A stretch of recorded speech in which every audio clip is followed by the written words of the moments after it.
ونصلی اما بعد۔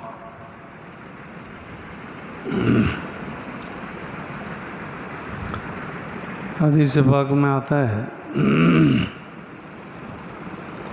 سورۃ یاسین ایک مرتبہ پڑھنے پر 10 قرآن پاک کا ثواب اللہ تعالیٰ عطا کرتے ہیں۔ اس کے علاوہ بھی اور بہت سارے فوائد ہیں۔ جو آدمی سورۃ یاسین صبح پڑھ لے تو سارا دن سکون سے رہے گا، مالی فوائد بھی حاصل ہوں گے، اطمینان راحت حاصل رہے گی۔ ان مقاصد کے ساتھ ساتھ یہ مقصد ساتھ ضرور ملا لینا چاہیے کہ قرآن پاک کا دل سورۃ یاسین ہے، اس کو پڑھنے پر اللہ کی رضا چاہیے۔ صرف یہ مقاصد ہوں کہ چلو راحت رہے گی، پیسہ آ جائے گا، پر یہ مقاصد تو حاصل ہوں گے، اللہ کی رضا نہیں ملے گی۔ اللہ کی رضا بھی حاصل کرنا مقصود ہونا چاہیے۔ ایک یہ مسئلہ ایک بار نہیں 20 بار میں بتا چکا ہوں کہ جب درس ہو رہا ہو اس وقت تسبیح پڑھنا، تلاوت کرنا اور ذکر اذکار کرنا وہ جائز نہیں ہے، اس کی احتیاط چاہیے۔ یہ کئی سارے علماء نے مسئلہ بیان کیا ہے، نہ معلوم کیا وجہ ہے کہ احباب سنتے بھی ہیں پھر توجہ بھی نہیں۔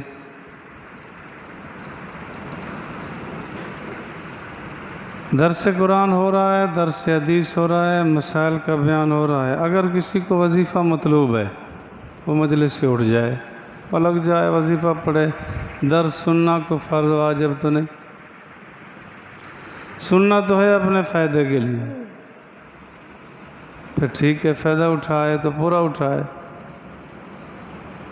اور اگر اس طرح نہیں، کوئی وظیفہ پڑھنا مقصود ہے تو الگ جا بیٹھے وہ پڑھ لے۔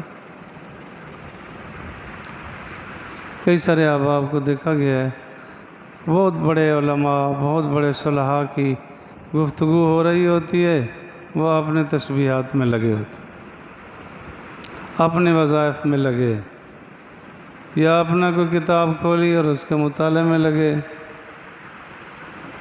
ان کو بیٹھنے کا فائدہ نہیں ہوگا۔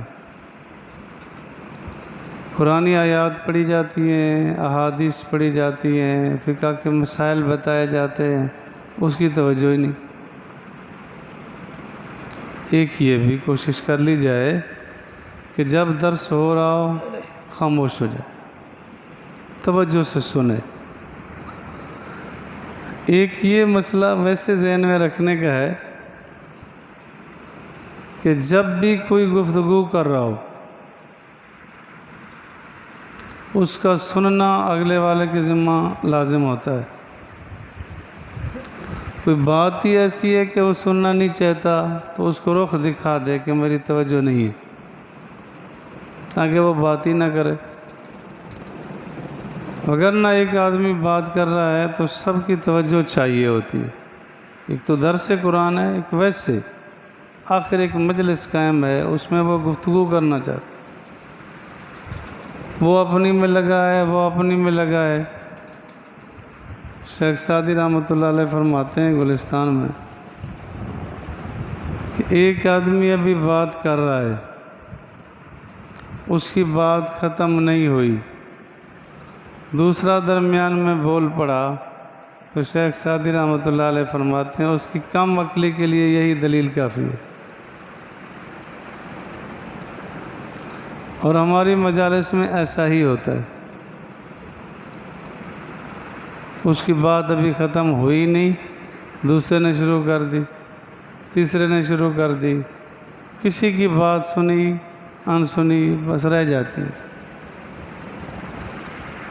آداب میں سے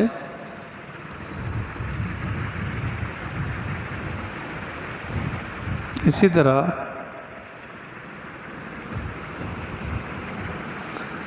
گالی گلوچ دینا یہ اچھی صفت نہیں۔ سباب المسلم فسوق، گالی دینا مسلمان کو بالخصوص گالی دینا یہ گناہ ہے، اور اس سے بھی ہمارا معاشرہ بھر گیا ہے۔ چھوٹی چھوٹی گفتگو، چھوٹی چھوٹی بات پر بھی گالیاں دیتے ہیں۔ انسانوں کو کیا جانوروں کو گالیاں دیتا سنا ہے۔ اب جانور کو کیا پتا کہ یہ کیا کہتا، لیکن اپنے گناہ جمع کر رہا ہے، گالیاں دیے جا رہا ہے۔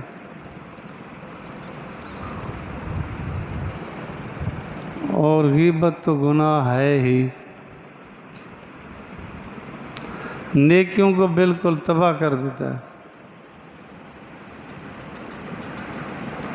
اور ہماری شاید کوئی مجلس ہو جس میں یہ شکل ہو۔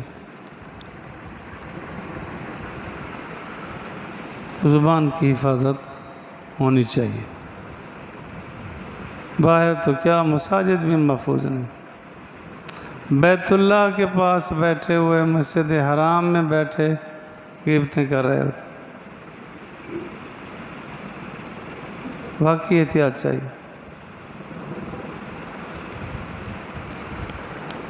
ذخیرہ آخرت بنانے کے لیے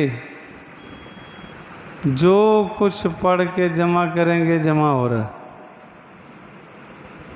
وہ قیامت کے دن کام آئے گا۔ 3 مرتبہ سورۃ اخلاص پڑھنے پر 1 قرآن پاک کا ثواب ملے گا۔ تو روزانہ کا کچھ معمول بنا لیا جائے کہ اپنے بڑوں کو، صحابہ، تابعین، تبع تابعین، اولیاء اللہ کو بھی شامل کیا جائے۔ اپنے بزرگان دین جتنا دنیا سے چلے گئے، والد ہے، دادا ہے، پردادا ہے، کوئی دوسرے ہیں، اپنے خاندان کو بھی ایصال ثواب کرے۔ اور یہ بھی آسانی رہے گی کہ ایصال ثواب کریں گے تو پھر کوئی کرے گا، ہاں چاہیے تو ہے۔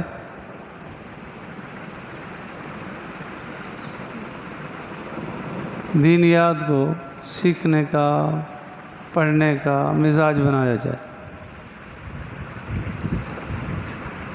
دنیا میں بہت سارے مواقع ایسے آ جاتے ہیں کہ انسان اڑ جاتا ہے، جتنا بھی کہے کہ میرے معلومات بڑے وسیع ہیں، اس میں توجہ چاہیے۔ پڑھ کے رکھے گا، سیکھ کے رکھے گا، کام آئے گا۔ کامیاب وہی ہے کہ ساری زندگی طالب بن کے رہے، پڑھتا رہے، پوچھتا رہے، سیکھتا رہے۔ ذوق بن جائے گا تو کام بن جائے گا۔ جس وقت یہ ذہن بنے گا نا کہ میرے پاس سب کچھ ہے، بس پھر کچھ نہیں ہوگا، اس کی ترقی رک جائے گی۔ اللہ مجھے اور آپ کو دین کا ذوق شوق پیدا فرمائے۔ الحمدللہ رب العالمین۔